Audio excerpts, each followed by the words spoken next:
Welche Gefühle und Erfahrungen habe ich, wenn ich was kaufe, einen Vertrag abschließe oder wie heute ein Hotel besuche?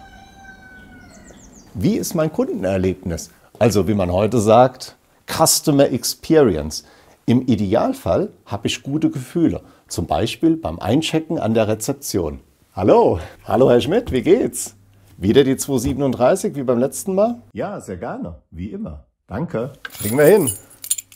Früher in der analogen Welt, ja, da hatten wir noch eine ganz andere Beziehung. Da wurden Wünsche von den Augen abgelesen. Und wie ihr seht, ich habe heute auch mein Wunschzimmer bekommen.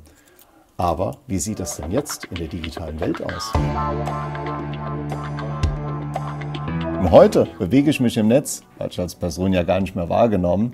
Und es steht wahrscheinlich noch ein ganzer Haufen unpersönlicher Daten. Also wenn ich mir was kaufen will, dann kriege ich Sachen angeboten, die habe ich schon längst oder die will ich gar nicht haben.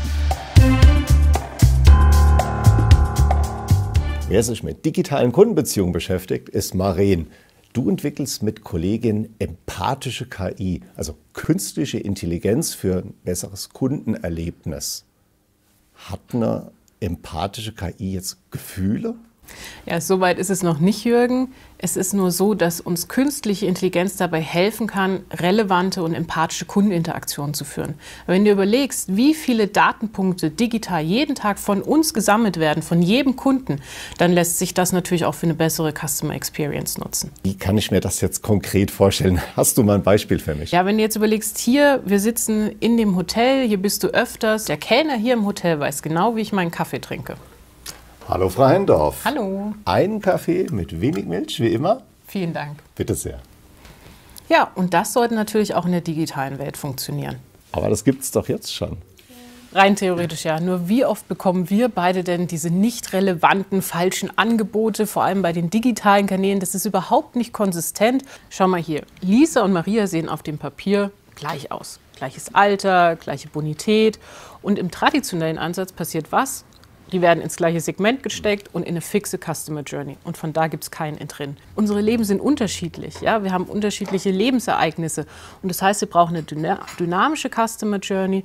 Und mittels KI wird immer die nächstbeste Aktion für dich gefunden. Weil wenn du hier drauf schaust, es ist einfach komplex. Das Leben verläuft nicht nach einem Plan B. Wo wird die emotionale KI jetzt eingesetzt? Ja, Jürgen, das ist nicht nur eine KI, sondern das ist ein komplettes Gehirn, wie unser menschliches Gehirn, was alles steuert und lenkt. Und so ist es ein Gehirn für Kundeninteraktion, um immer die nächstbeste Aktion für den Kunden zu finden. Wie macht das die KI? Hier siehst du jetzt John Brown, das heißt, wir haben eine Übersicht über den Kunden, wo steht er, wie ist aktuell beispielsweise seine Lifetime Value, in welchen Customer Journeys befindet er sich, wie gesagt, immer dynamisch. Ja, je nachdem, wie sich der Kunde auch verändert, verändern sich zum Beispiel die Customer Journeys. Und ich habe auch die Möglichkeit zu sehen, was ist mit dem Kunden bisher passiert, in der Vergangenheit und sogar auch, wenn er sich jetzt auf die Website begeben würde, welche nächstbeste Aktion würde er angezeigt bekommen. Ich habe volle Transparenz. Ich fühle mich jetzt ein bisschen gläsern. Also ich denke da sofort an Stanley Kubrick, Odyssee 2001. Ja, das hat mit unserer künstlichen Intelligenz nichts zu tun. Ja, das ist keine Blackbox, sondern du hast wirklich immer vor den Entscheidungen der künstlichen Intelligenz liegt ein Regelwerk. Das heißt, eine einfache Formel, auf die auch die Bank in den einzelnen Bereichen Einfluss nehmen kann. Und dann ist wirklich das Ziel zu sagen, die unterstützt zum Beispiel auch den Kundenberater, so wie früher bei deinen Eltern, ja, die dieses Gefühl hatten mit ihrem Kundenberater, das Vertrauen, das soll für dich in die digitale Welt damit gebracht werden. Stellt sich noch die Frage, wo kommen denn die ganzen Daten her? Das sind natürlich deine Daten und dafür musst du zustimmen. Eine empathische KI, die meine Wünsche und meine Herausforderungen kennt. Ja, was denken ihr darüber? Habt ihr noch Ideen, wo man sowas einsetzen könnte? Schreibt es mal in die Kommentare.